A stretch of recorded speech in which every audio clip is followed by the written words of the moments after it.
জীবনের এমন একটা পর্যায়ে এসে আমি পৌঁছে গেছি, না পারতেছি কাউকে বলতে, না পারতেছি কিছু করতে। আসসালামু আলাইকুম এভরিওয়ান, সবাই কেমন আছেন? আশা করি সবাই ভালো আছেন। আল্লাহ তাআলার অসীম রহমতে আমিও ভালো আছি, কিন্তু ভিতরে ভিতরে আমি নিজের সাথে নিজে প্রতিনিয়ত যুদ্ধ করে যাচ্ছি। নিজের কষ্ট নিজের কাছে পাহাড় সমান, অন্যের কাছে বলতে গেলে এটা শুধু 2 লাইনের গল্প, আর কিছু না। তো নিজেই নিজের কষ্টটা নিজের বুকের ভিতরে চাপা দিয়ে রাখি, সবার চোখের আড়ালে নিজে কান্না করে আবার নিজেই নিজেকে সান্ত্বনা দেই যে সব কিছু ঠিক হয়ে যাবে। আল্লাহ তাআলা ইনশাআল্লাহ সব কিছু একদিন ঠিক করে দেবেন আমার জীবনে, এটা বলেই আমি নিজেকে নিজেই সান্ত্বনা দিই। যখন নিজের কথাগুলো অন্যের সাথে বলা যায় না, তখন নিজেকেই বলতে হয়। নিজের সাথে নিজে কথা বললে আমি দেখেছি যে মনের কষ্টটা অনেকটা হালকা হয়ে যায়। আর কাউকে না বলতে পারলে নিজের ভিতরে নিজে ছটপট করতে করতে আর অন্তরের ভিতরে নানা অসুখ বিসুখ দেখা দেয়। সেই জন্য সবার চোখের আড়ালে নিজের সাথে নিজে বোঝাপড়া করে নেবেন এবং নিজের সাথে নিজে কিছুক্ষণ সময় একাকিত্ব কাটাবেন নিজেকে বোঝার জন্য। আসলে নিজেকে বোঝার জন্য এই পৃথিবীতে কেউই নেই, শুধু নিজের জন্য নিজেই থাকবেন, নিজের জন্য আর কেউ থাকবে না।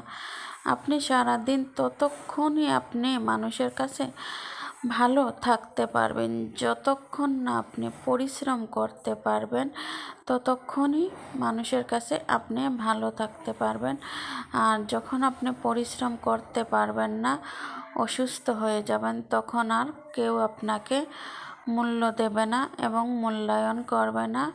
আরও অনেকগুলা বিষয় আছে ভালো থাকার, যেমন শ্বশুরবাড়িতে স্ত্রীর মান সম্মান বজায় রাখা দায়িত্ব হাজব্যান্ডের, এবং কি শ্বশুরবাড়িতে যে হাজব্যান্ডের বেশি টাকা পয়সা থাকে মানুষ সেই বউকে বেশি গুরুত্ব দেয়, আর যার হাজব্যান্ডের উপার্জন কম তাকে অনেক লোকের কথা শুনে থাকতে হয়। এটাই হচ্ছে বাস্তবতা, এটাই বাস্তব নিয়ম, এটাই আমাদের সমাজ আসলে নিজেরাই তৈরি করে। টাকার জন্য সবাই সমাজের কাছে বিক্রি হয়ে যায়, সব কিছু বিক্রি হয়ে যায়। এই দুনিয়াতে টাকা ছাড়া কিছু নেই।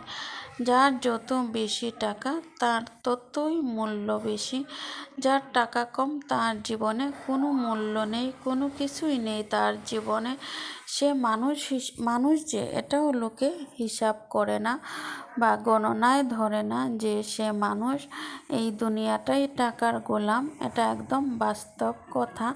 টাকা যখন আপনার থাকবে না তখন আপনি উপভোগ করতে পারবেন যে টাকা জিনিসটা আসলে কতটুক মূল্যবান। আসলে টাকা থাকতে মানুষে টাকার মর্ম বোঝে না। যখন টাকা শেষ হয়ে যায়, যখন সবার কাছে অবহেলিত হয়, তখন মানুষ বুঝতে পারে আসলে টাকাটা কতটুক গুরুত্বপূর্ণ। টাকা ছাড়া এই দুনিয়াতে কেউ কাউকে কখনোই দাম দেয় না। আপনার যত বেশি টাকা আছে আপনি দুনিয়াতে তত মূল্যবান, আর যত কম আপনার কাছে টাকা থাকবে আপনি তত বেশি দুনিয়াতে মূল্যহীন। আসলে এটা একদমই বাস্তব কথা, যাদের জীবনে ঘটেছে শুধু তারাই বুঝতে পারতেছেন।